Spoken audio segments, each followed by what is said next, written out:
1നും 5നും ഇടയ്ക്ക് ആരൊക്കെ ജയിക്കാൻ സാധ്യതയുണ്ടായിരുന്നു? അതിനാരൊക്കെ ജയിക്കാനെന്നുള്ള ചാൻസ് രാജീവ് ചന്ദ്രശേഖരന് ഒരു ചാൻസ് ഉണ്ട്. ബാക്കിയുള്ളതെല്ലാം കയ്യാലപ്പുറത്ത് തേങ്ങയാണ്. ശോഭാ സുരേന്ദ്രൻ അല്ല, ബാക്കിയെല്ലാം കയ്യാലപ്പുറത്ത് തേങ്ങയാണ്. ഉള്ളത് കുറച്ചല്ലേ പറയുള്ളൂ. ബാക്കിയുള്ളവരെ വിജയിച്ച് ഈ കയ്യാലപ്പുറത്ത് തേങ്ങ എന്ന് പറയുമ്പോൾ ഇത് അപ്പുറത്തും പിഴ ഇപ്പുറത്തും പിഴ. സുരേഷ് ഗോപി ഒരു പ്രാവശ്യം നിന്നപ്പോൾ ഞാൻ പറഞ്ഞു ഇത് കയ്യാലപ്പുറത്ത് തേങ്ങ പോലെ. സുരേഷ് ഗോപി ഇപ്പുറത്തും പിഴ അപ്പുറത്തും പിഴ. അതങ്ങനെ പറയാൻ പറ്റുള്ളൂ. കറക്റ്റായിട്ട് പറയുകയാണെങ്കിൽ ഇപ്പോൾ സ്കോപ്പ് രാജീവ് ചന്ദ്രശേഖരന് ഒരു സീറ്റിനുള്ള സ്കോപ്പുണ്ട്. മനസ്സിലായോ? ഓക്കെ. ബാക്കിയുള്ള സ്ഥലത്തൊക്കെ അതിൻ്റേതായ കുറേ കാരണങ്ങളുണ്ട്.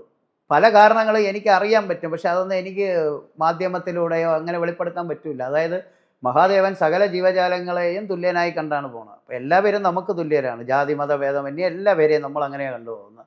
അതുകൊണ്ട് അത് കറുപ്പും ഭഗവാനാണ്, വെളുപ്പും ഭഗവാനാണ്, നല്ലതും ശിവനാണ്, മോശവും ശിവനാണ്, എല്ലാം ശിവനിലുള്ളതാണ്. അപ്പോൾ ആരെയും വിഷമിപ്പിക്കാൻ നമുക്ക് പറ്റില്ല. അതുകൊണ്ടാണ് കലിയ ജ്യോതിഷത്തിൽ ക്രിസ്ത്യാനികളും വരും, ഹിന്ദുക്കളും വരും, മുസ്ലിങ്ങളും.